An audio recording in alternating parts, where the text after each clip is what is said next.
Okay. You look pretty. You look lovely. Aw, thank you. Oh. Okay.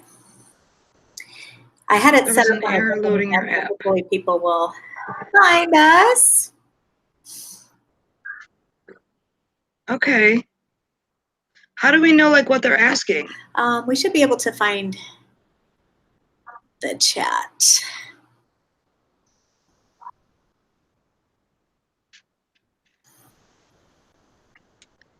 Okay. Just looking for the chat. I may just look on my phone. That may be the easiest thing to do.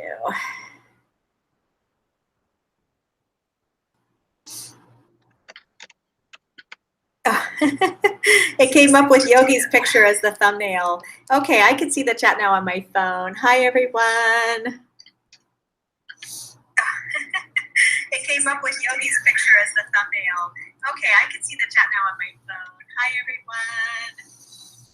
Hi, Allie. Hey, Dee. It came up with Yogi's picture as the thumbnail. Okay, I can see the chat now on my phone. Hey, my S-word reviews. Hi, Lex. Hi, Kathy. Hi, Erin. Hey, Jamie. Hey, Britt. So we may, what we're probably going to do is we're going to host this on my channel. It'll be up here for a minute, and then as soon as I can figure out how to download it, which will probably be when I get home tomorrow, then we'll go ahead and upload it over to Betty's channel, I think, if that's what she wants to do. Yeah, that's okay. fine. So good evening, everybody. Welcome. Betty, you guys all know who Betty Wilder is. She is a lovely lady who, out of her spare time, has been testing these lipsticks. And she reached out to me about a week ago and asked if I would be okay with helping, being a part of this conversation. And we decided to host it on my channel just because we figured I could figure out the tech, which, let me tell you, I did by the skin of my teeth and with help. But yeah, so that's kind of where we're at. Betty has a lot of experience. All of her information is in the description box as far as her channel and her credentials. But Betty, maybe you want to introduce yourself, and we're going to have Laura on with us as well here in a minute. Go ahead, Betty. It's all you. All right. Hang on a second. Oh my gosh. All right. This is fun. This is just like spontaneous, and like, I don't know if this is going to work or not. My name is Betty.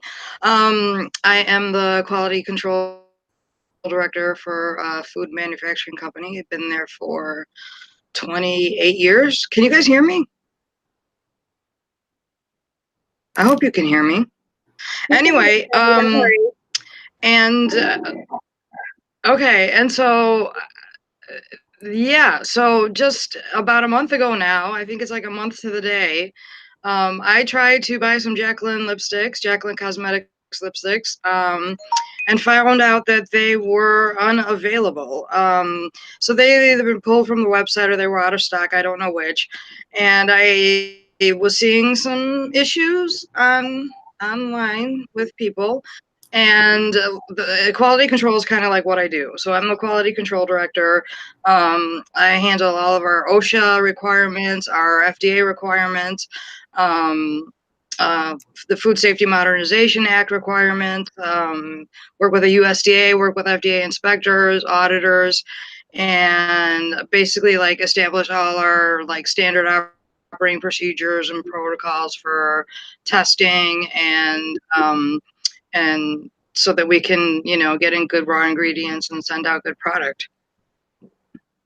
So, and now I'm testing lipsticks in my spare time, which I don't have very much of, but that is what I'm doing. So I did some microbial testing that I put the results of, and now I'm focusing on microscopic examination. I just got like a full kit of the Jaclyn Cosmetics, and plus I have a lot of control lipstick, so I'm not just focusing on one thing. There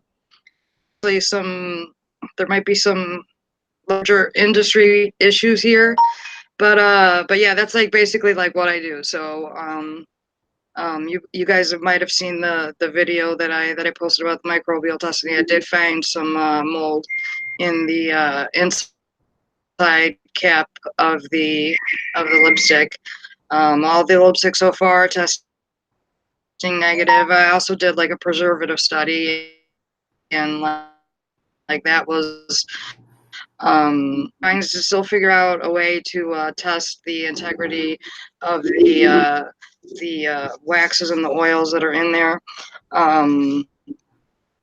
Which I might have to like actually like there's a company in Germany that does nuclear magnetic resonance spectroscopy, which sounds like a big word, but it's they're actually testing the aldehyde levels in there to see if the actual products are the actual raw ingredients that went in there might have been either old or had some some rancidity issues with them.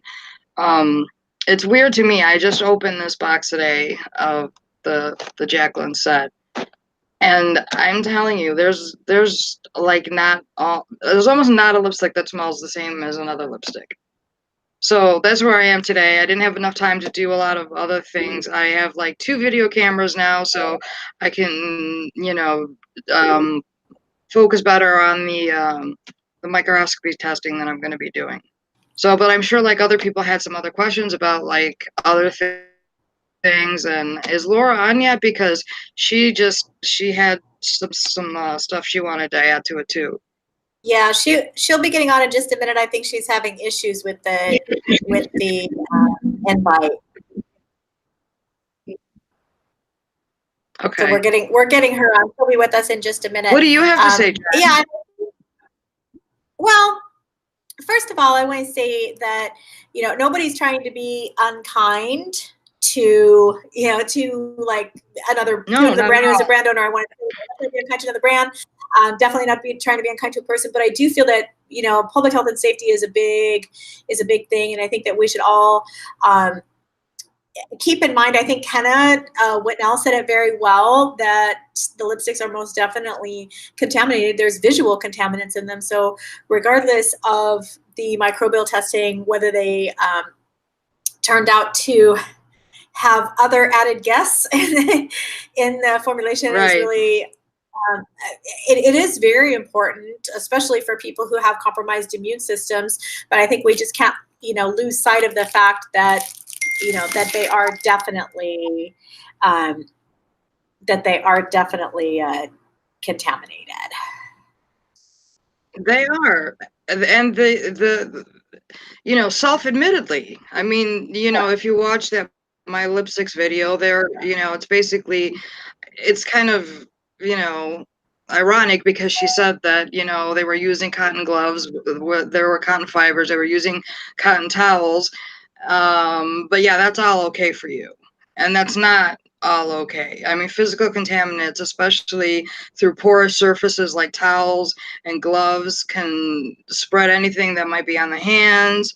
And I've been trying to stay away from all the conjecture of like where these were made and are there dogs running around these labs, and just trying to like just stick with the science and trying to do side-by-side controls with all the lipsticks that I've been testing.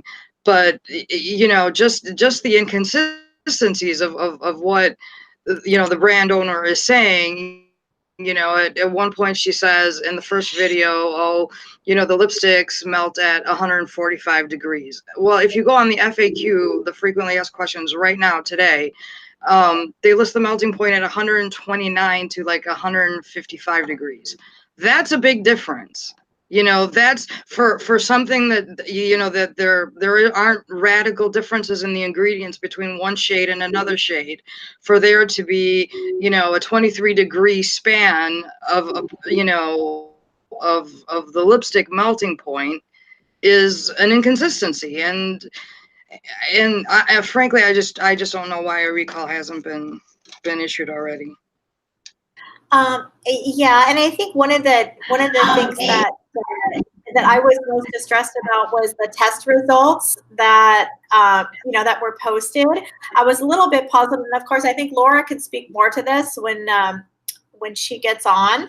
But I was a little surprised that they would do the GCMS test, because the only thing that would isolate would be the most volatile ingredients. So your solvents, your fragrance, things like that. It wouldn't tell you what's actually in it.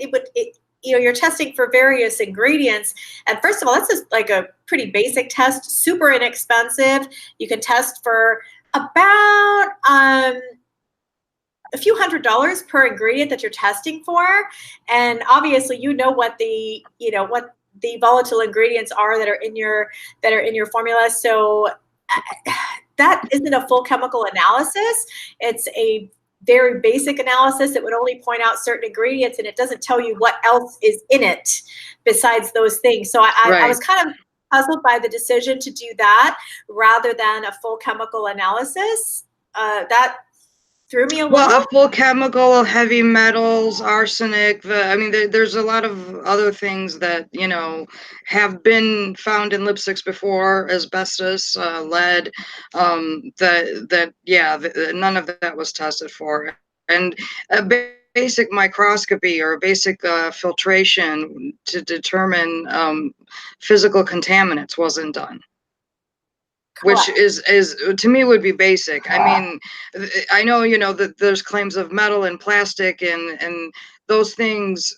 If people are out there are finding them, she should have enough retained samples that she could send out. And that's another thing that is really annoying me about this is a lot of these tests are like from consulting companies where they say, okay, yeah, we've looked at the 12-month stability study. Okay, well, great. Can I see the 12-month stability study that you looked at to determine that? Because I have not seen the 12-month stability study. I mean, what was that done on? What was that done on? Like a prototype, a year ago, and you're just saying, okay, well, those results look good. Let's just pass this. So, to me, it raises, like every day, it's just raising, more and more and more and more questions. There's only so much I can do. I mean, I can't do heavy metal analysis here. I would think it would be up to the brand owner to completely reassure people, and issuing a recall is like not the end of the world. Like people are like, oh no, there's like a class 1 recall, there's a class 2 recall, there's like a class 3 recall. So class 1 recall is like, there's lead, there's arsenic, there's a poison in here that's gonna or E. coli. I think that like today the USDA said that there was a recall on spinach again for E. coli in it. Those are things that are like imminent dangers. And then there's like a class 2 recall where it's that your product can grow bacteria like Pseudomonas. And then there's like a class 3 recall, which is like, oh, we might have gotten some dirt in it. And you don't, I mean, so she would have to issue a voluntary recall unless, the FDA would like to pursue this and like take legal action against it. But and just looking back, like at the recalls of, the cosmetic recalls of the last like 10 years or so, you look at like about 90% of them, 90% of them are either falling into the adulterated chemical or bacterial issue. So I think what she ended up doing was releasing the results of those tests to say, okay, so everything that, Benefit Cosmetics and all these other people that have done recalls in the past and it hasn't like killed their business and they've come back and they've, manufactured other products are, we're okay with those. So we're okay with those. So we don't have to issue a recall. But you can issue a recall because you know, your component's unstable. You can order, you have to say is there's a possible contamination with cotton fibers. Done. That's all. Like, even what she admitted to, you know, in her video, you don't need, like, I was reading through a couple of them, and I mean, I have like the paperwork here. It's yeah, it's just one of them was like from one customer complaint, and they recalled, like, Pampers recalled like hundreds of thousands of packages of diapers because they got one complaint in that or diaper wipes, wet baby wipes, that it smelled off. So they literally just said, okay, we're going to recall everything. And you know, the reason for the recall is possible, you know, customer complaint, possible off smell.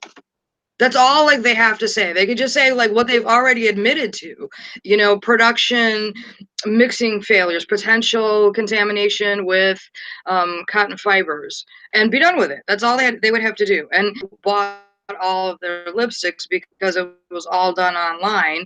They could reach those people and they could just say, okay, the potential exists that there could be an issue with this product, either discard it or return it.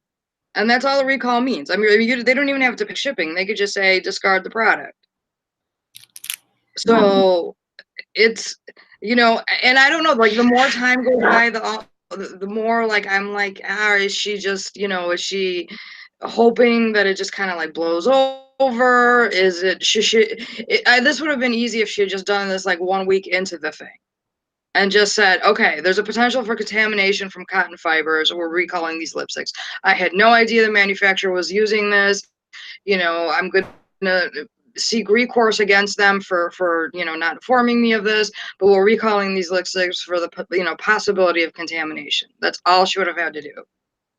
And it would have been done. And people would have been like, oh, yeah, okay, well, you know, maybe, you know, I want to keep it. Maybe I'm going to throw it away.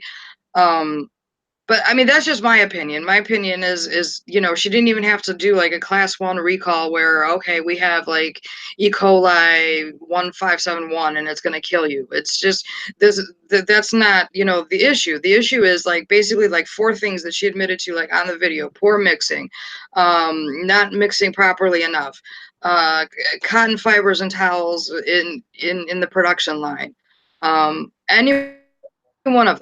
Any one of those, you could have just said, and you don't even, you know, you don't have to say, oh, this makes the product unsafe, you know, something's going to happen to you. You just said possible, you know, reason for recall, possible contamination with cotton fibers, and been done.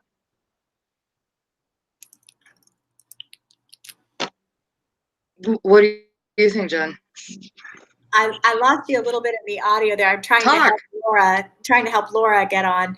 I think it would be great if you could start off by just kind of letting everybody know what you actually did find inside the lipstick, because you did not find certain things, but you did find other things. You didn't find mold or whatever inside the lipsticks, but what did you find inside the lipsticks that you have looked at so far? So far, the ones that I have looked at, and I've looked at 16 under the microscope. Some of them were just like sterile slices, and some of them I've actually like melted and just tried to like well, I'll make a video about that later. But yeah, different microscopic techniques for isolating the lipsticks. So I haven't found any glass, thank God. I haven't found any plastic, thank God. I found what I thought was metal. We actually do have a very sophisticated metal detector on our conveyor belt in our production line. So I ran that entire lipstick through the metal detector, and it did not come up a piece of the H from the component of the lipstick. Now, not the component that lipstick was in, but the letter H from some broken piece of a component. I found a lot of blue fibers, which is weird. I don't know if they were using blue towels or why there would be blue fibers. Tons of like cotton fibers. Something that I think may be an eyelash.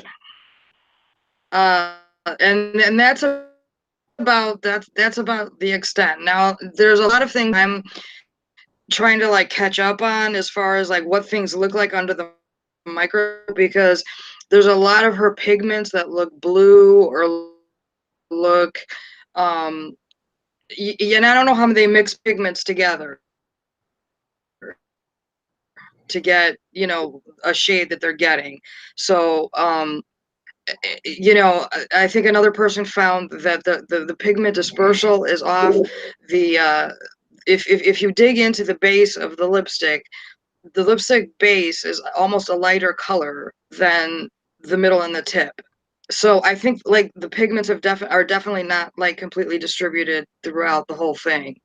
Um, but yeah, as far as like something like you know, like an inch long hair, no, I didn't find anything that nasty yet. I like I said, I found a piece of what I thought was metal, but I did run it through the metal detector and it was negative. So to me, the only other thing that it looks like that I can like see is a piece of like the actual component itself.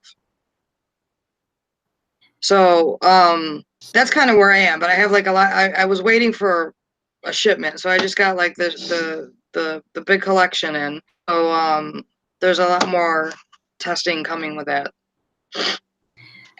You had mentioned to me that you thought that maybe. But I want to hear from you, Jen. Well, you thought that maybe the piece of metal that you found was a little piece of one of the letters from the component.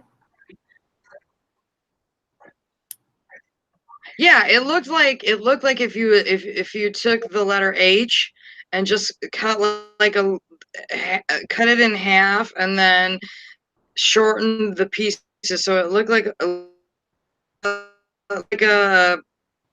what would you call that? Like this. So it looked like a little piece like this, and I thought it, you know, like the letter H. Now I haven't. I mean, I would to test that. I would have to literally like peel off one of the H's and stick them under the microscope and compare them side by side, which I haven't gotten to yet. But yeah, it looked like a piece of the component. And I'm wondering now if like some of the plastic that they're finding, some of the other things that they're finding, are all could be pieces of the component too. I'm not gonna like theorize or like drop some tea on how long I think these components may have been around. I theorized before that maybe that was a potential for the contamination on the cap that I found with mold. Because if they would have been stored in a warehouse or stored somewhere where it got wet, that would be a growth medium for that. But like how lipsticks are made. So when the lipstick is actually the bullet is actually like put into the base, where are the caps hanging out?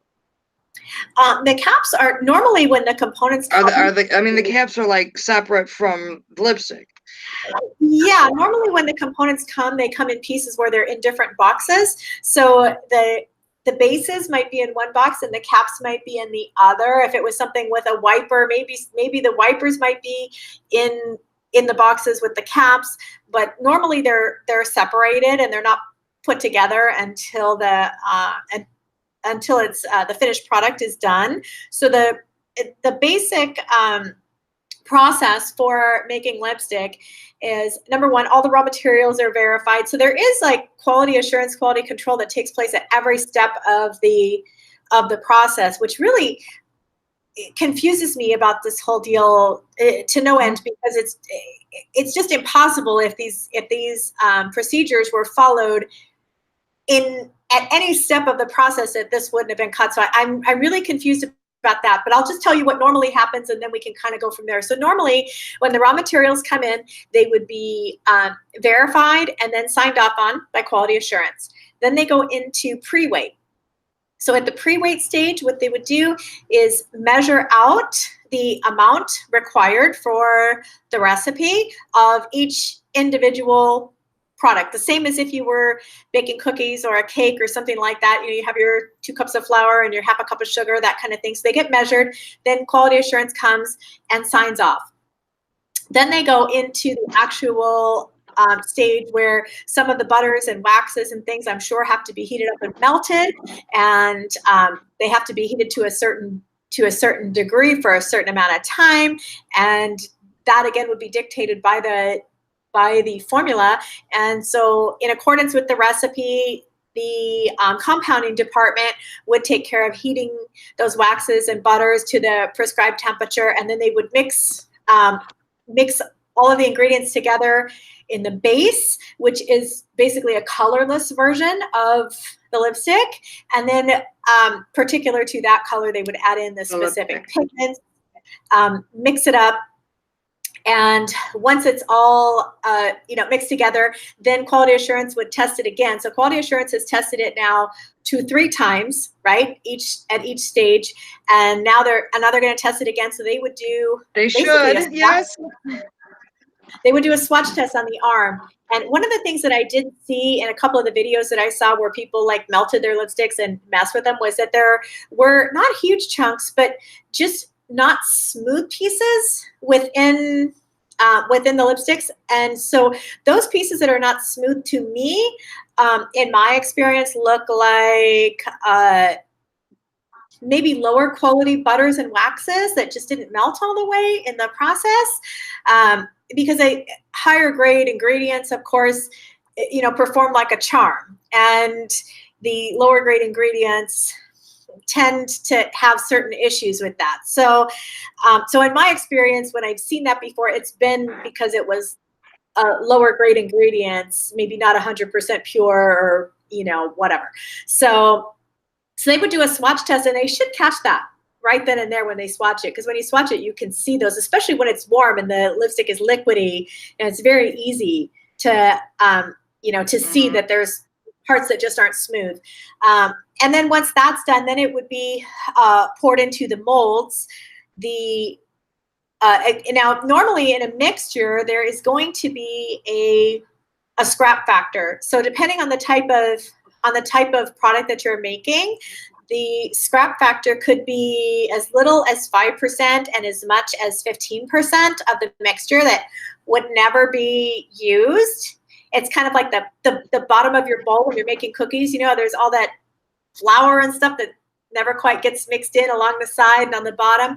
That's your scrap factor in a batch of lipsticks. And so you would pour those into the molds. The molds would go into cold storage, depending on the formula, maybe for 12 hours, maybe for 48 hours. And sorry, Dia is texting me. We're still trying to get Laura on, people. This is not my forte. Okay. Let's see here. She's telling me to close something. Okay. Sorry, I can't figure out what you guys are trying to tell me. So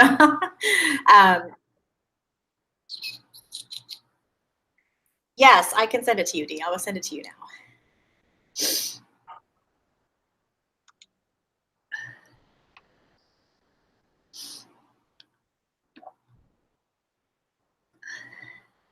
Sorry, Betty. Maybe you want to. We need help. I think we're too old to be running this by ourselves. I know, right? Maybe you want to say something really fast. I know, right? Yeah. Well, to me, one of the major issues that I'm having is the traceability of this whole process. So just being in QC and QA, we're able to track our raw ingredients. Like, they come in the door before the seal is even like broken on the truck. A QC tech goes out, they get the certificate of analysis from the manufacturer, and they bring in a sample. And before we let that truck unload or get any product out of it, we run some initial testing on the sample that they bring in, and we compare it with the certificate of analysis. And this is not an ingredient list. This isn't the actual certificate of analysis of that, lot number or batch number or product number that we are receiving. So, when we get that in, we'll run our initial test. We'll say, okay, you can unload it. They unload it. We assign it a lot number, and it automatically goes on quality control hold. So that product will be you know, they can't even like accidentally use it. I mean, it's locked in the inventory. We'll run some additional testing. Now I know like every cosmetics lab, you know, factory. They're not labs, they're factories. They're made in factories. So I don't know if they have internal labs that can run all of the testing. Maybe they send some testing out. We do subcontract some of our testing, but that product will, you know, remain on QC hold until all the testing that we need to run is completed. And they're not just like pass fail tests. They're like, you know, free fatty acid is 0.2%, you know, moisture is 0.1%, iodine value 8.9. You know, they're actual like numbered tests that need to conform to our ingredient specifications. So, you know, and then once that product is released, we get all the testing back. That product is released, it can go into production. In our fats, like in our, you know, coconut oil, castor oils, butters, if that if that batch hasn't been completely cold again, it needs to be retested before it could go back in again. So now we have, you know, we have the certificate analysis from the manufacturer. We have our testing on that product. That product then goes into production. Then the finished product is tested. And then, you know, and everything now by batch number, production number, lot number, or whatever you want to call it, can be completely traced back. You know, even if it's like 1% of the ingredient in you know, in lipstick and in what we do here, we, you know, we can trace it back to what lot number, you know, what production code was having a complaint. So, you know, we'll trace it back to all the ingredients. We can pull all of those retained samples. We have pounds and pounds of retained samples. And, you know, I saw the results on the PDFs that were posted. Okay, 6 shades of this lipstick were sent in, 6 shades of this lipstick, of like 4 lipsticks were like sent in. Where are like all of like the retained samples that track this from raw ingredient certificate of analysis from whatever manufacturer they got it from, all the way through their testing? You know, like, you know, she sent it to the P&R consultant group and they said, okay, we reviewed 12 months stability testing and it seemed okay. So clearly, like, and that was in May. So clearly they didn't do a 12 stability test, because you can't do a 12-month stability test and release a product, you know, that you made on the 15th on the 30th, right? So they just reviewed something, what, a prototype of the lipstick that was made, you know, 12 months ago, that might not even reflect the same ingredients that actually went into the manufacturing of the batches of lipstick. And, you know, assigning just like one batch code, how do you track that back? How do you know, you know, it was just that one color? It was, so get this straight. Are vats, like, what does a vat hold? Like, how many lipsticks does that make? I would only be estimating, but I would think probably 30 to 40,000 units would be the maximum that you could get out of one of those vats. I don't see it being any more. And I'm with you on the batch codes. The batch codes to me make absolutely no sense. I really can't speak to that because I've never seen anything like that. I've never seen production codes. I mean, I've been making makeup for 8 years. I've never seen production codes. I don't know, like that one is weird to me. And as far as like the stability testing goes, that one kind of threw me as well. So stability tests are done basically to determine how a product will age. And there are tools in the lab that you can use to age a product, but there's no way to perform a 12-week stability test over the span of 6 weeks. That's impossible. If you're going to do a 12-week stability test, it takes 12 weeks. Right. That would tell you how the lipstick should perform within certain parameters over the course of a year or two. And if that's the shelf life of these lipsticks, that would make sense. But yeah, there's just a lot of things that don't make sense to me from my experience, but I certainly don't know everything. I mean, I know what I've been involved in over the years. I just think I feel like it's important for people to have good information just so that they can make good decisions. And, I mean, I don't think nobody says, oh, I want to recall my first, my first thing that I launched. But at the same time, you have to value the people that you're serving more than your ego or whatever. And I really think there's been, times over the years, for those of you who are older, you might remember the Tylenol situation in the 80s. Tylenol came back bigger and better than ever because of how they handled that situation. Right. I felt. And I think anytime, I used to teach guys to sell cars. And back when I was in the car business, I would tell my salespeople, look, if your customer calls you the day after they bought a car and they have an issue, be glad that they're calling you, because this is an opportunity for you to earn their business for life by taking care of them and doing the right thing. And so I think it's really just how you look at a situation like that. Nobody wants to have a situation like that happen. I'm sure that in this case, that was like the last thing that was in the plan. But at the end of the day, if you do the thing that's going to benefit your customers, it's going to benefit you. And I feel that in this particular instance, I mean, if it was me, I as soon as I knew that there was anything that shouldn't be there, you would just say, hey, you know what, just do me a favor. You don't have to recall them right away. Just say, hey, you know what, do me a favor. If you have these, don't touch them. Just don't touch them. Let us test them and see, find out what's really going on. Right. And if you want a refund in the meantime, just ask. We'll provide it. Right. A lot of people, I think, would have probably said, you know what, totally, we'll wait it out. I think very few people would have asked for refunds in that case.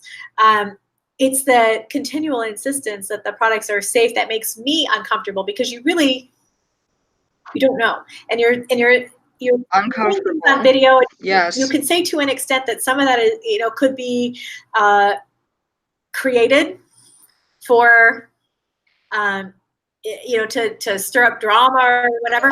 But it's really hard to say that about everything and everyone. So that's, I think, and like I said, some of the paperwork to me is a little bit disingenuous, just because, to me, I felt like the GCMS testing,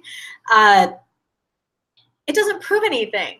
But to the average consumer, they might say, okay, well, there's a test. There it is. It's safe. No. It's not telling you what's in the product. It's only telling you certain things that are in the product.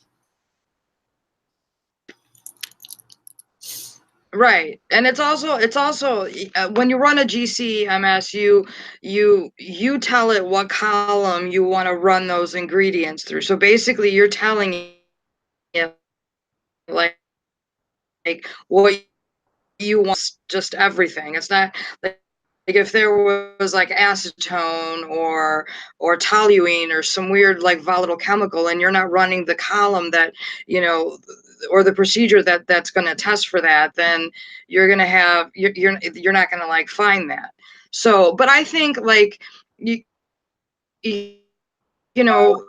she's trying to address the complaints to some degree, like, the people that were complaining about the smell. So yeah, okay, she's proven there's vanilla in there. And but there's like so much more that can be done, and so much more that can be, brought to the forefront if she wants to. If she, want her manufacturing facility, like I said, should have all of those documents. They should have documents that can, prove the age of the raw ingredients that were used, prove the numbers of the raw ingredients that were used, all the things that could, assure people that yes, these in fact, were delivered on April 24th, and we used them, May 15th. There's, I don't know, like how that's what I would do. Like if I was auditing a lab, I would go in the lab and I would say, okay, track back your ingredients. Tell me where they came from. Tell me, have they been in any other manufacturing facilities? Give me the whole, is somebody joined us? give me the whole, rundown on your product, and don't just tell me that you sent some preliminary results and sent a lipstick to a consulting firm and then sent like 6 bags of 4 lipsticks for microbiological testing and everything's cool, so we're done. Yeah, we can see you. I can see you. Who is that? Is that Laura? Darla, you're so funny. I see another person. Dee's trying to help Laura get on. So Laura's just having issues. She's trying. She's gonna get on with us, and I think she can speak a lot to the technical part of it. Like I said, I mean, I have experience with manufacturing cosmetics, but I think she has done a lot more in her career. And I think there's a lot that she can speak to. Maybe we can take a couple of questions. One of the things that you had said was that everything smelled different. Is there a reason why you think that everything smells different? And I mean, to some degree, we have to just speculate because we weren't there. But what's your thought process about that?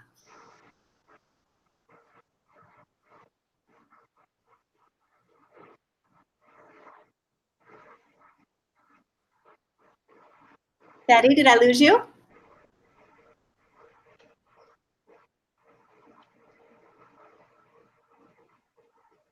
Hey, everybody. Hey, Laura, you made it. The link never came through. Sorry, guys. No worries. Go ahead and introduce yourself, and maybe you can give everybody your background, and then Betty can answer my question.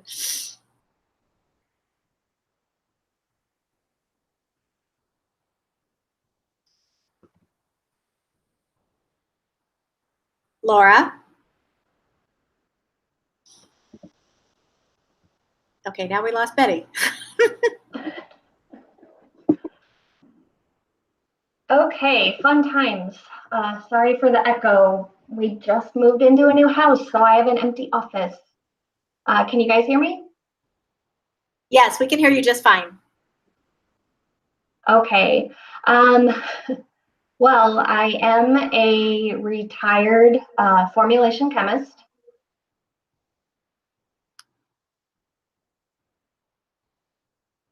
Go ahead.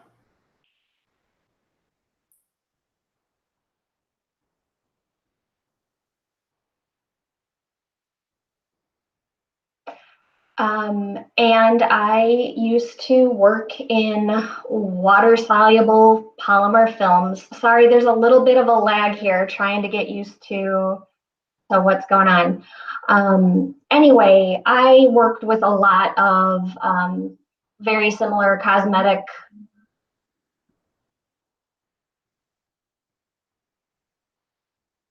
Go ahead, we're listening.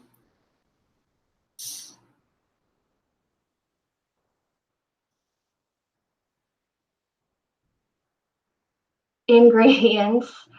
And I've gone over everything Jaclyn Hill has posted, and kind of have some thoughts and opinions that Jen and Betty have already discussed.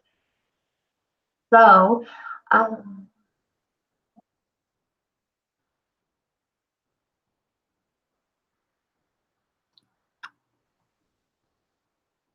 yes, I'm not sure what happened. We seem to have lost Betty.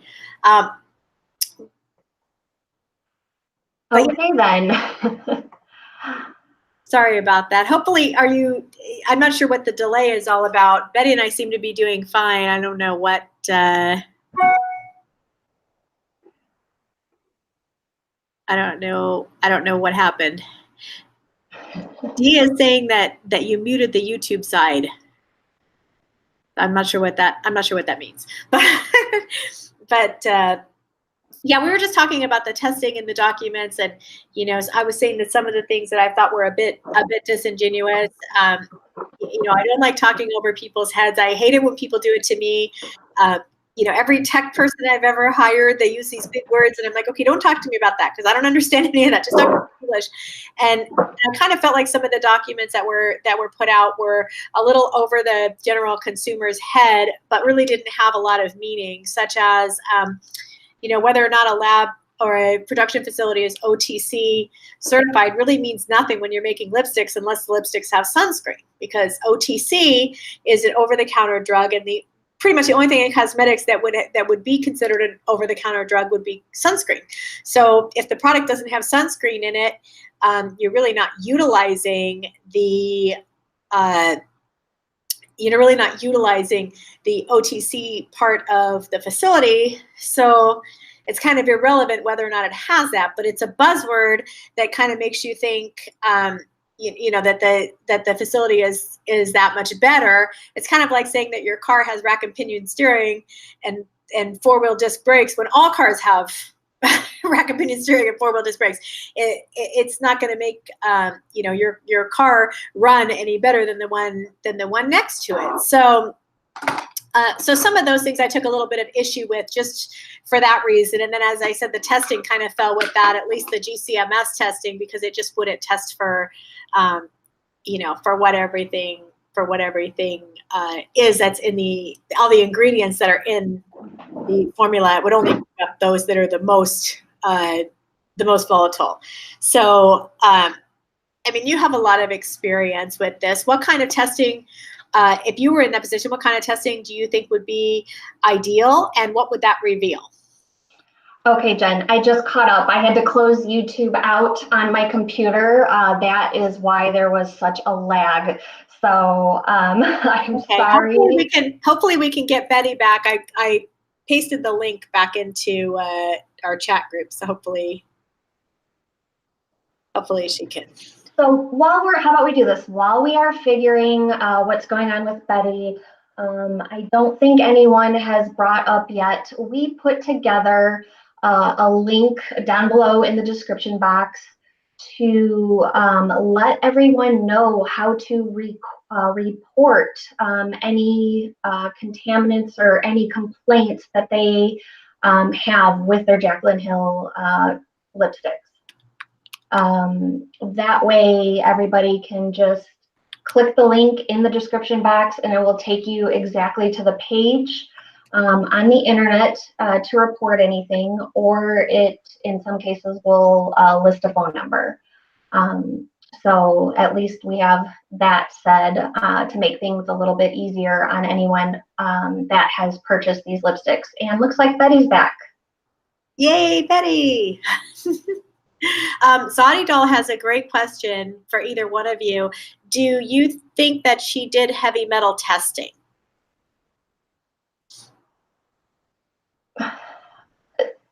In my opinion, probably not.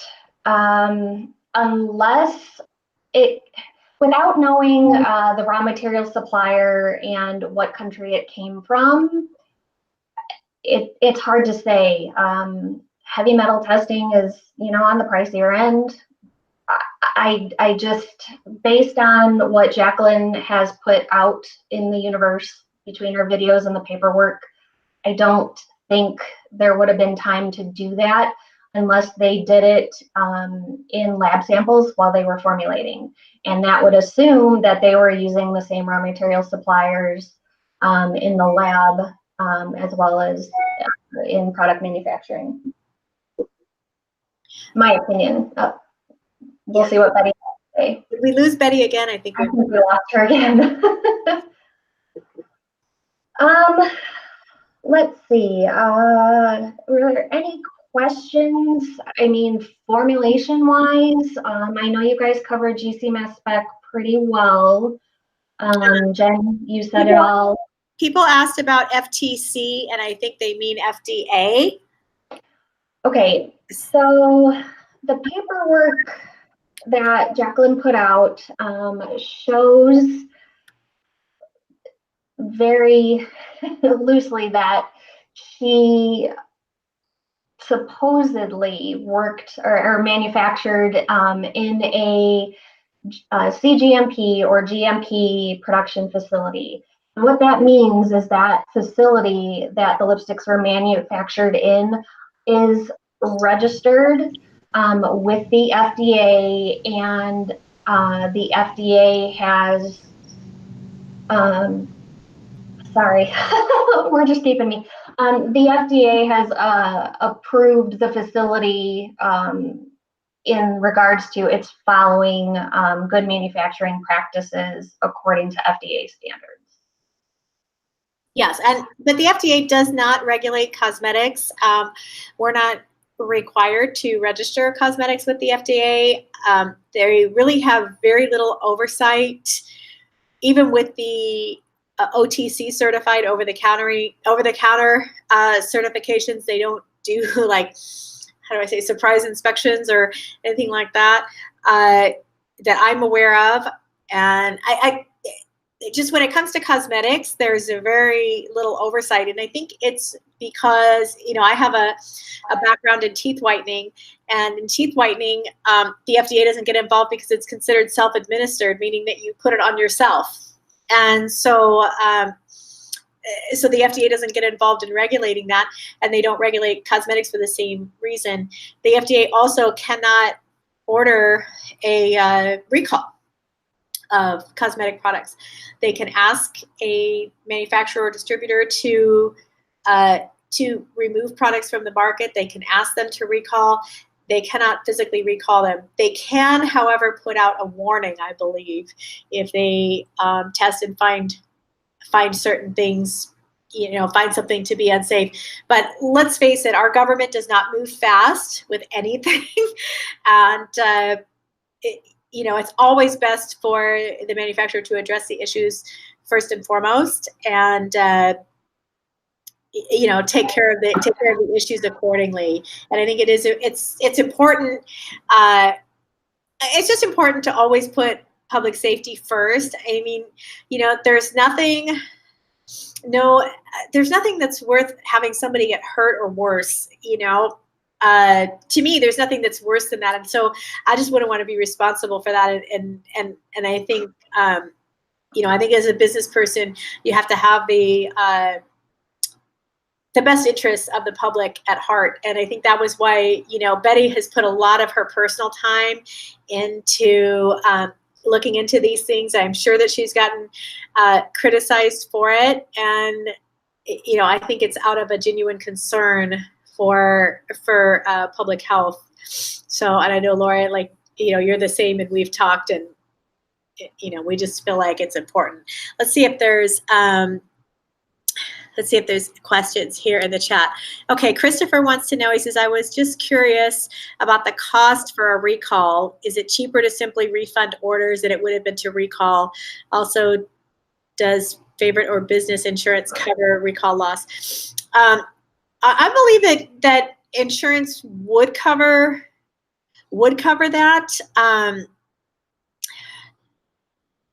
I don't know. I honestly don't know what the cost would be. One of the ladies might be able to speak to that. I'm sure Betty has been involved in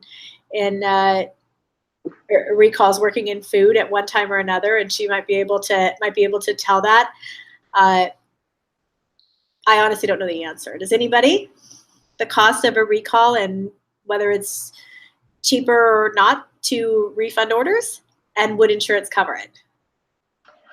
I cannot answer that question. The pharmaceutical company that I worked for when I was in the tail end of my career with them, we thankfully did not have any products that needed to be recalled, so I can't speak to that. However, in this instance, I feel like Jaclyn did a so-called soft recall by really just refunding the lipsticks. It's the easiest way for her to address the consumer complaints without really having to admit any kind of fault. However, with everyone following along, if everybody's been following along on social media, she has kind of, in a way, a roundabout way, admitted that there is a problem with these lipsticks.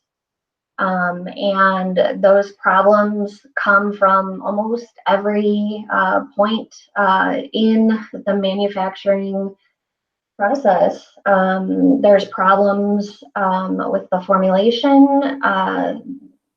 There's problems probably from packaging.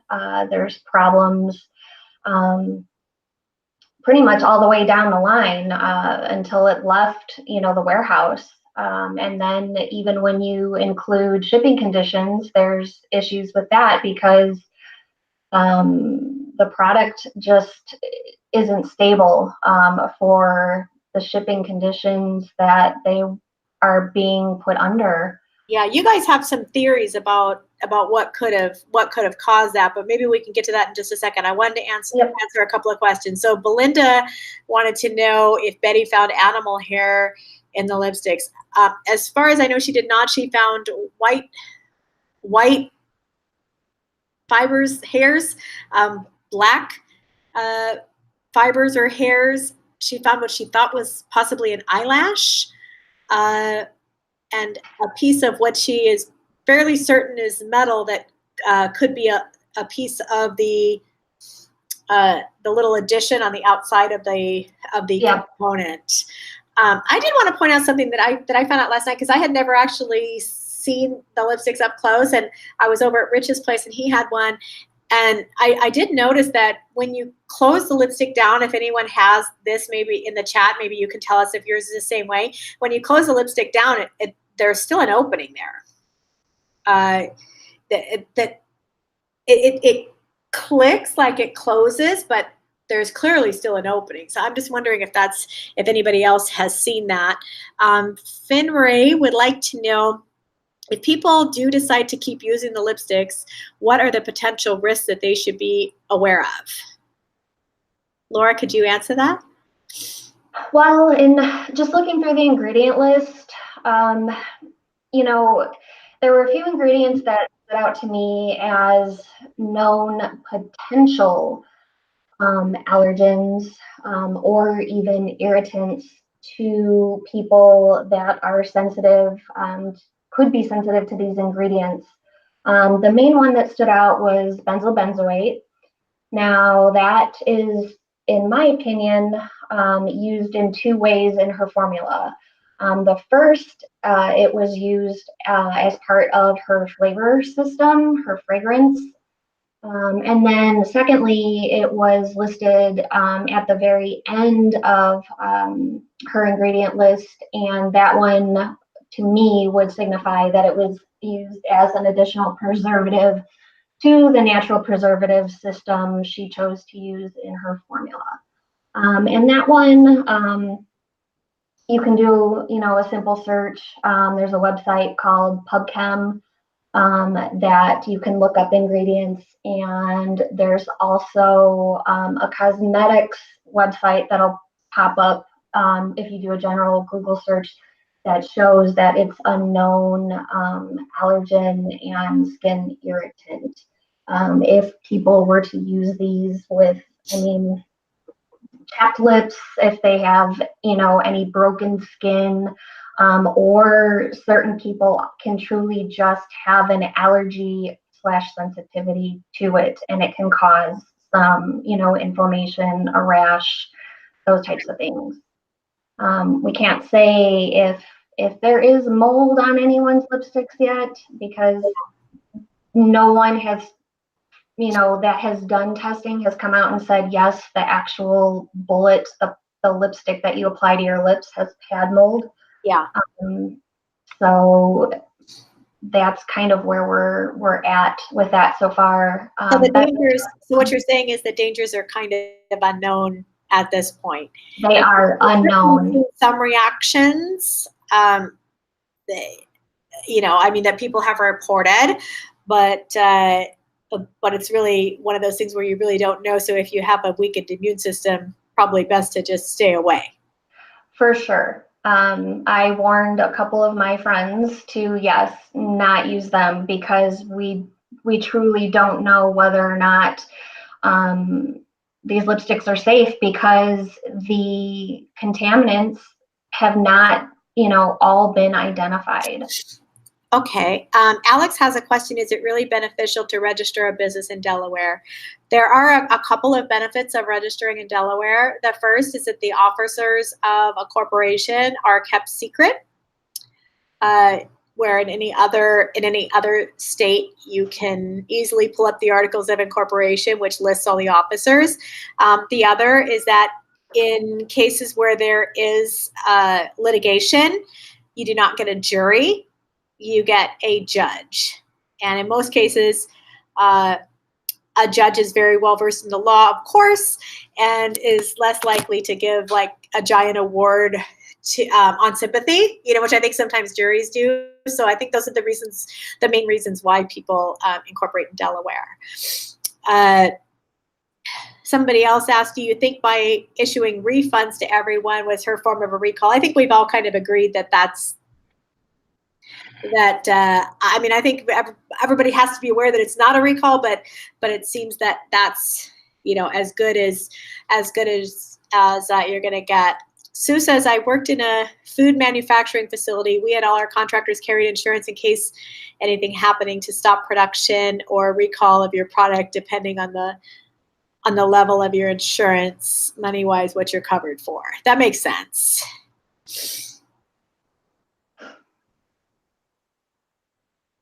Okay, I'm just reading through the questions. I think we have Betty back. Yes, Alex says I still don't get her answer about batch codes and production codes. Seems lazy. You wouldn't have batch codes for each color.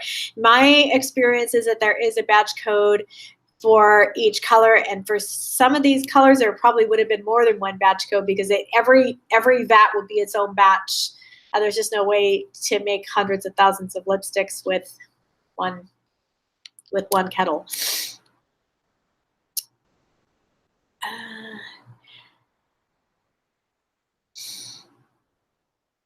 Shanoa, I'm sorry. I was sick yesterday. I actually was sick with my stomach in both directions. It was not a pretty sight.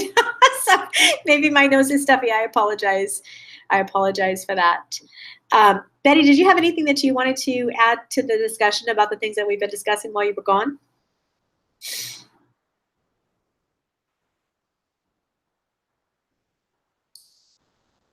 Oh.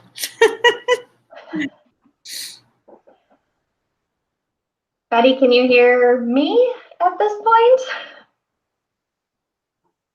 She may have a delay. Well, YouTube is not being helpful.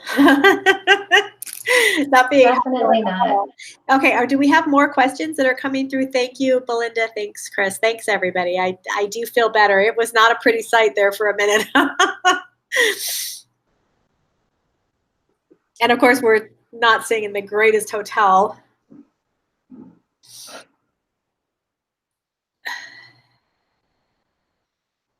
Danielle, you're cute. Bueller, that's right. I don't know. I could see Betty. She looks pretty. Was there anything else that Cleo says, I'm shocked at what cosmetic companies can get away with. No consequences, it seems. I think it does seem that way, but I really think that most brands really hold themselves to a high standard, and how do I say? You do everything that you can do to, just put out the best product you can and protect the public, of course. No, like I said, nobody ever would want anything like this to happen. And anybody can have a one-off. Like, we've had people contact us and complain about bubbles or bumps in a lipstick here or there, over the years. It happens. I think it's the amount of issues that surface in such a short period of time. Jen, do you want to go through some of the Twitter questions? I've got the list in front of me. You have them? Do you want to read some? Yeah, I can read some. I think we're losing Betty in and out, so let me bring up some that we can discuss without her. One of the very first questions on Twitter was, are the issues that came up in Jaclyn Hill's lipsticks actually common in the cosmetic world? I would say no. Like I said, you can have a one-off here or there where there's a piece of something that maybe airborne flies onto lipstick. Sure, that can absolutely happen. You can have a dent in a lipstick. You can have bubbles in a lipstick. I just at this level, it's the amount that seems to be the issue. Yeah, I agree. Looking at the few pictures I've seen on social media, there were some mixing issues. There were some issues with once everything got poured into the molds, probably some storage issues. There's stability issues all the way down the line. And I don't know if you and Betty discussed any of the PDFs, but from me looking at the PDFs based on, my experience, it looks like what Jaclyn provided to everyone was either documentation from pre-production or paperwork and testing done as a result of all the complaints that came through after the lipsticks were out on the market. Yeah. Hi, Betty. Can you hear us now? I think I can hear you now. Oh my gosh. Tell me about it. Okay, so the next question is, do you believe JH knew about the issues with the lipsticks before or during the release? From my perspective, I think somebody on the team should have known. I mean, for sure, we hand inspect every single lipstick. Not every brand does that, but our particular lipsticks are very high in pigment load, so they are somewhat prone to breaking, and so we're super careful. We shake them before we open them to see if the bullet will fall out and that kind of thing, and we're a little bit difficult on them just to be extra sure. But if nothing else, even under normal circumstances, I think if you had a box of 100 lipsticks, you would at least check 5 or 10 to see if there were issues, and if you found issues with a majority out of that 5 or 10, then you would go through and hand inspect the entire box. And so that one puzzles me quite a bit. And one of the possible reasons these issues were so prominent in these lipsticks, I think it goes back to the quality control. Would anybody else disagree with that, ladies? That is correct. I'll elaborate a little bit. I would say, again, seeing pictures on social media, it appears to me, and Betty, you can speak to this too, because, we've talked a little bit that you're seeing undispersed and unmelted ingredients in the lipsticks in the little bit of microscopy you've been able to do. It's my opinion that this was kind of a rush manufacture job. Jaclyn said they were manufactured in May, and if they were released, out to distribution by the end of May, I feel like corners were cut in manufacturing to meet her deadlines. Yeah. Belinda asked a great question. Did she use the same lipstick she released to the public? Do you know? I don't know that, but I will say for me, I'm cheap, and I always use the lab samples because they send to me, so I have them ahead of time, and I'll use them until they run out, and then I'll use stuff from production. But I would guess that she was probably using lab samples. That would be. I agree with that. Every video that I've watched of Jaclyn, Snapchats, social media, anything, she always refers back to, I had to call the lab to get me another sample. The last mention I remember her talking about was, in the launch of her lipstick video when she announced her launch. She kept saying that her mom kept, wanting another lipstick in her shade, and Jaclyn always mentioned she was calling the lab.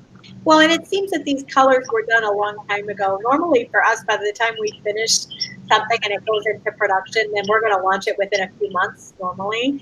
So I'm using the lab samples, and sometimes I'll have to ask them for another one. Like I've run out of setting sprays before because they'll send me a little mini bottle and that doesn't last me very long. But normally they'll last until well after the launch. Here's a great question. What are the legal repercussions of issuing a recall, and why would a brand not want to issue one? Betty, would you be able to speak to that? I think issuing a recall actually protects you more than not issuing a recall. I agree with that. Because you're basically telling people that you're aware that a situation is occurring, and you're not going to wait for 6 more months down the road for somebody to reach the middle of their lipstick and get hurt with something that that they didn't know was there. I think the faster that you do it, the quicker that you get it out there. That's the best decision that you can make. I would tend to agree with that. And in this particular case, I think that some of the statements that were made actually could work against the brand, legally. I think the continued insistence that they're not contaminated when they, everybody has visibly seen that there are certain contaminants, and your results bear that out as well, Betty. I feel as though that could actually be something that causes a problem later on. I think it's better it's really better to say we don't know, and it's better not to use them, at least for a short period of time, and let us kind of figure it out. I think that would be a fair thing to do, short of a recall, for sure. Right. But just the constant insist, on safety, and they're safe to use, and go ahead and use them. And, you're not buying a lip scrub, you're buying a lipstick, but if it's a little gritty, it should be all right. And, just safety is relative. Are you talking about safety like there's no E. coli in here that's going to kill you, or are you talking safety that maybe some immunocompromised people, or some people that might have issues with the grittiness, with the lack of mixing, with potential contaminations? Where's your level of safety that you're saying that this is safe? Right. And then somebody asked another question I think we've addressed to some degree. What do the new PDFs on the FAQ site from Jaclyn Cosmetics say, and do they mean anything worthy? Laura, you got this one. Well, we kind of touched on them a little bit. I think, she had one PDF from the Microquality Labs, which is, I believe, the lab she used in the US to do her micro testing.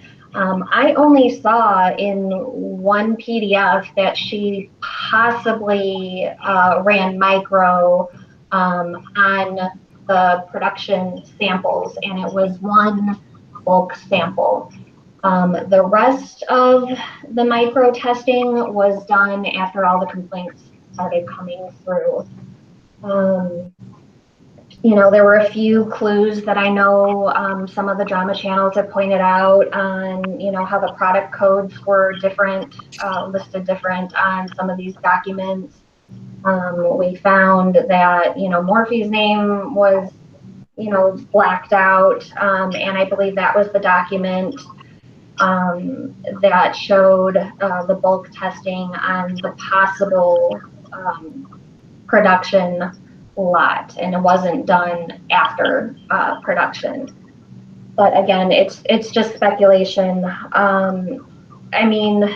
Really, she threw out some documents, and all we can do is take them at face value, which isn't really that much. They're very hard to make sense of unless you're used to seeing documents like this. And the rest is just speculation. They really don't provide very many answers. She gave away her fragrance formula in these documents. I know, Jen, you touched on the GCMS testing. Yeah. And Jen's explanation was perfect. We talked about the 12-week stability testing as well. Betty, here's a question for you. Are the white and black hair-like fibers really from gloves, or humans, or animals? Well, I bought some cotton gloves because you have to know what you're comparing to. I bought 2 different brands of cotton gloves, based on just kind of what I had seen in labs and stuff. And there are cotton fibers in there.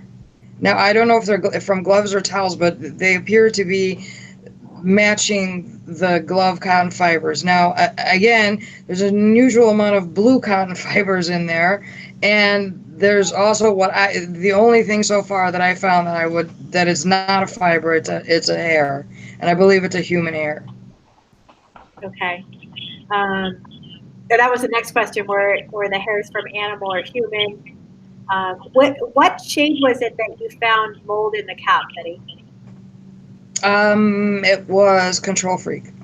Okay. Here's a great question. At which stage in the manufacturing process do you think the contamination most likely occurred? See, to me, if the cap, it could have been anywhere. It could have been, if they were, let's say they were manufactured a year ago or 2 years ago, and they were stored in a warehouse.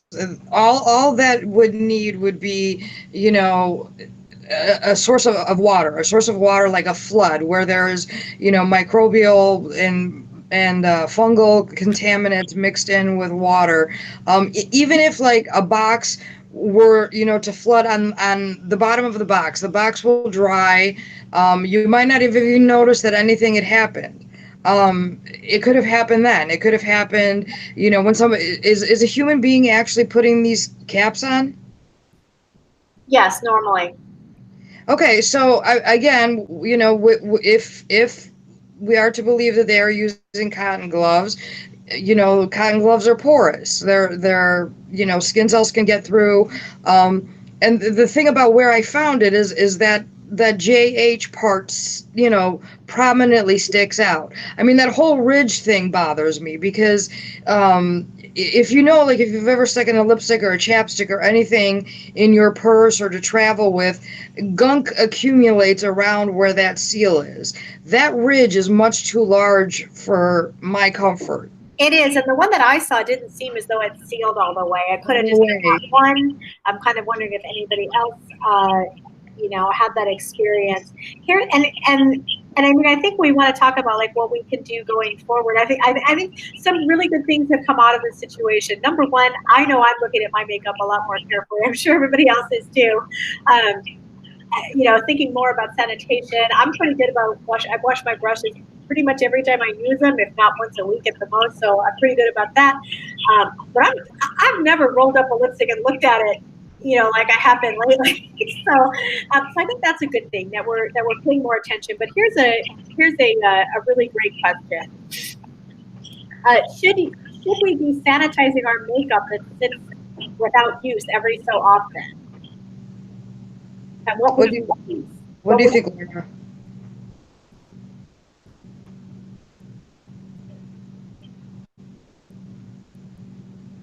Does anybody want to answer that? Do I want Laura? Go ahead and answer that one. Well, you can. For personal use, if you live in a very hot climate, if you don't have air conditioning, if you don't have the capability of storing your cosmetics in a refrigerator, then yes, any of your creams, liquids, lipsticks, anything that's not a powder, you should either be mindful of the shelf life or the expiration dates, or you can try to sanitize them. But when it comes to creams and liquids, there's not, a tried and true way to 100% sanitize those types of things, in my opinion. You can avoid putting them directly to your skin, on your face, wherever, by using tools, and then you disinfect and clean your tools. That's, a good way of going about things. But as for any of your powders, yes, you can definitely sanitize them if you are not using a clean brush every time. Betty, any thoughts? What would you clean them with? Well, you can disinfect with Alcohol. alcohol. I believe it's the 70% isopropyl alcohol. Um, really, soap and water for your tools is good enough. Hand washing for anything that you're going to apply with your fingers. I am not a professional makeup artist, so if there's other things out there for sanitization that I'm not aware of, products that you can buy, to me, household use of the isopropyl alcohol should be enough. Pari and Spirit, I think, is probably the most popular among makeup artists. But Zadi Doll says she's a makeup artist. She can maybe tell us. Here's another question. Do you have an opinion on how old the lipsticks are based on the fact that one of the lids tested positive for mold and yeast?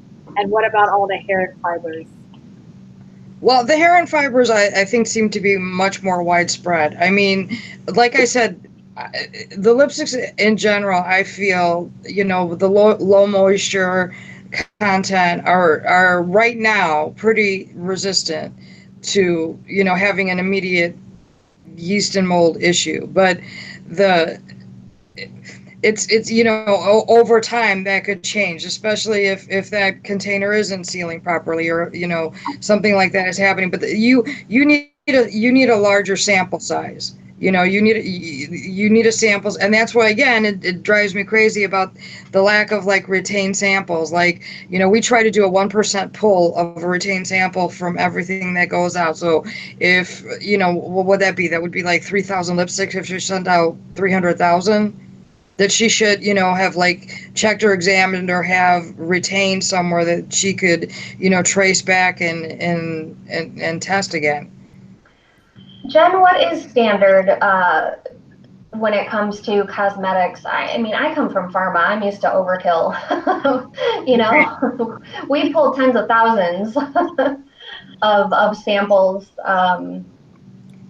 in my experience. So what would be, common practice for cosmetics, since they're not as regulated as food and pharma? Well, I think at the end of the day, it's called, you have to do your own quality control. I mean, the brand is responsible to to check things. And as I said, we hand check almost every single product we sell gets hand checked individually. This has been something we've done from the beginning, and we still have things that slip by that get caught later. A liquid lipstick will go without a wand, and we don't know that because we don't open them, because that would contaminate them. Things like that. But I think, first and foremost, people should be reassured that this is definitely not normal. Like I said, any brand can have a one-off. I mean, the world is an imperfect place. I think that's to be expected.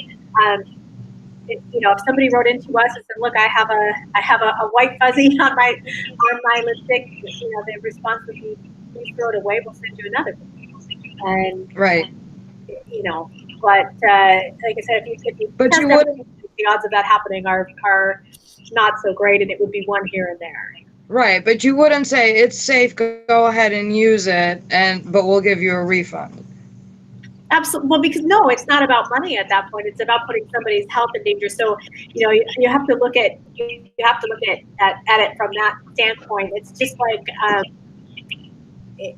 for instance, if somebody hits your car and they only do a certain amount of damage, and while you're waiting for the tow truck to come,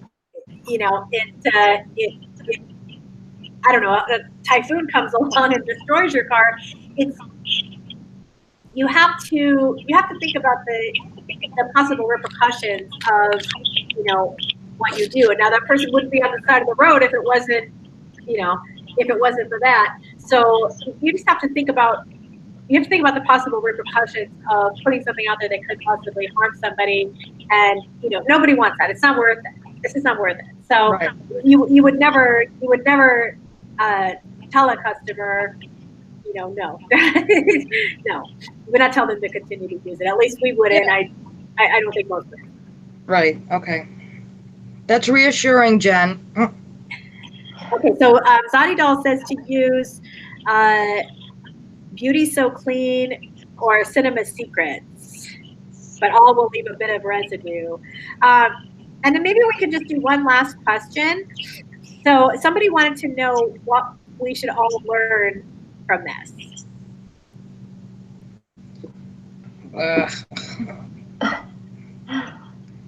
What do you think, Laura?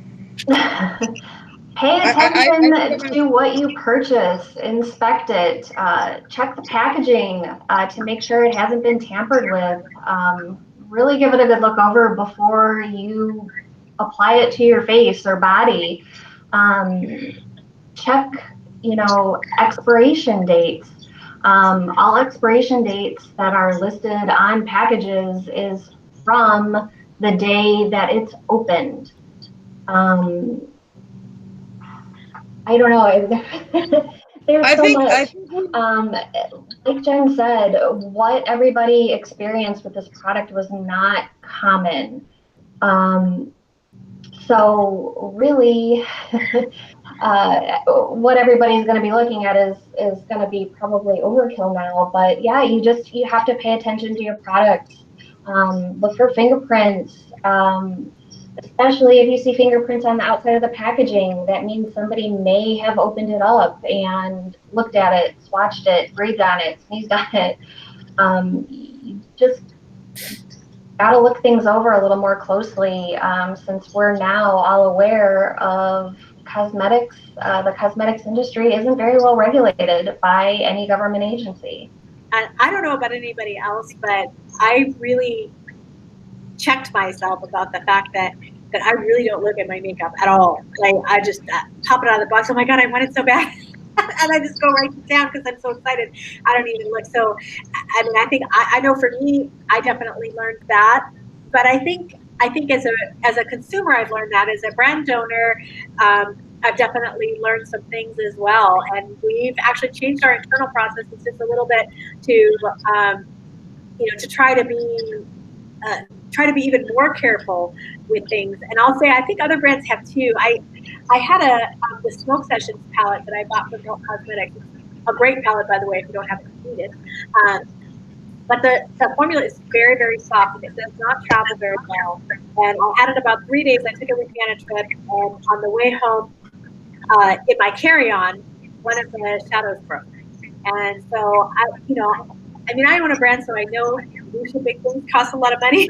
So I just fixed it with alcohol and didn't think about it. That was 2 or 3 months ago. And then the other day I noticed that it had bumps. And I was just like, oh no, I got for everything I've seen, my favorite color, it's the one on the far right, the really light green. And I wrote to the company and I said, listen, I wrote to them at midnight. I said, listen, I have this problem. I bought this palette, it was a couple months ago, and they emailed me back within probably 45 minutes in the middle of the night, which I thought was pretty good. And they said, no problem, we're going to send you a new shadow right away. Yeah. The other thing that I just want to remind everyone is report on social media. The FDA has, a Twitter site. Again, we've attached links in the description box to all the governing agencies throughout a few countries. Don't hesitate to just take 2 minutes to fill out a form online, or if you don't have access to the internet, I know the US FDA has a hotline you can call to report it. The more we make noise, the more, the government agencies will hopefully start to pay more attention to issues like these. Yeah, and I do have in the description box, there is a link to some Google Docs there, and all the links and stuff are there. I think our intent is to have this hosted probably on Betty's channel going forward. We just hosted the live portion of it here because I would be able to get help to set up the tech, and believe me, even with that, it was a little dicey. It's okay. But we did get it going. It might have been the last possible second, but we did get it going. So so my intent is to download it and then I'll Dropbox it to Betty and she can upload it onto her channel. But I think she intends on continuing to, continuing to test. And I think we all owe her a debt of gratitude just for caring and taking the initiative to look into things the same way that Kenna did. I really, I feel that as a community, we really come together in a lot of ways. And I want to make it a point to say that nobody wanted to do this to be disrespectful to Jaclyn or to her brand or her family or anything else. It's just a lot of people had a lot of questions, and Betty was kind of getting peppered, so she thought after she put out her results, doing the Q&A would be a good idea, and she wanted to have somebody that has a lot of laboratory experience, like Laura does, and she wanted to have somebody with some cosmetic experiences, which is where I got recruited. Yes, you did. Thank you very much to both of you, by the way. Yeah. Well, thank you, Betty, for doing the bulk of the hard work here. I'm going to have to start a GoFundMe if I have to keep buying these lipsticks, though. I'm telling you guys. Betty, I'll have to make a donation to you, a monetary donation for all your time. I wish I could help in other ways. For our cosmetics, PR packages are good. That's fine. That'll work. You can consider that done. All right. Okay, one last question. Alex says, are we collabing on a lipstick? No, not on a lipstick, but we do have a collab coming. It'll be coming out on his birthday. But you guys will see it soon. It's only a few weeks away. One last thing for me, if anybody's interested, you can check out my Twitter page. I typed up a quick document right after all these complaints started rolling out, just kind of summing up my thoughts on what happened, what went wrong, based on everything Jaclyn has said and based on everything everybody has been seeing with the lipsticks. If anybody wants to check that out on my Twitter page, it's a pinned tweet. I'm at elmilo23. And Betty, a number of people in the chat have commented that they really loved your email response. Oh yeah, I'm gonna have merch. Keep it bougie. Keep it bougie. Well, I just thought it was disrespectful of them to, for their first email responses to people to say that. So I just thought I'd kind of send that back a little bit, but. And I'm not kidding. I have like 8 weeks of vacation a year. If there's any CEOs out there or people that have their own makeup companies and want a lab audit, let me know, because I'm dying to see what goes on in these facilities. So I am putting that out there. I will do it pro bono. Just let me know. Yeah, I think it's great. I know where you are, and maybe I'll drag you with me next time I'm coming to one that's not that far from you. Okay. All right, cool. It would still be a plane ride, but not all the way to California. So not a problem. And Betty, are you still planning on continuing your investigation and sharing with the public? Oh yeah. This is it's gonna have to work around stuff. I've got 2 lab audits. I've got out of town stuff to do. But yeah, I mean, I've got a good supply of lipsticks now. I've got a good plan on what I'm planning on doing with them. And yeah, I really want to get some rancidity testing done. I'm gonna figure out a way to do it. Those pigments are not gonna stand in my way. So I'm gonna figure out how to do that, and I definitely wanna post some microscopy but you know what, can I just do something really quick? I just want to urge the at-home scientists, just tread lightly. I know a lot of people out there are kind of using, either they're loving the lipsticks or they're kind of using them as a science experiment at this point. Yeah. And just be careful with that. Just, make sure that you know what you're doing, make sure you're qualified, make sure, you're not thinking that something's contamination, that's, something's a positive that's contamination. Just be careful. That's all I want to say to the DIY scientists out there at home with their microscopes and their bacteria plates. I would agree with that. I think they were well-intentioned and probably just trying to get answers where really none were coming from anywhere else. And it makes sense, but you're absolutely right. You don't want to start a panic on Right. Right.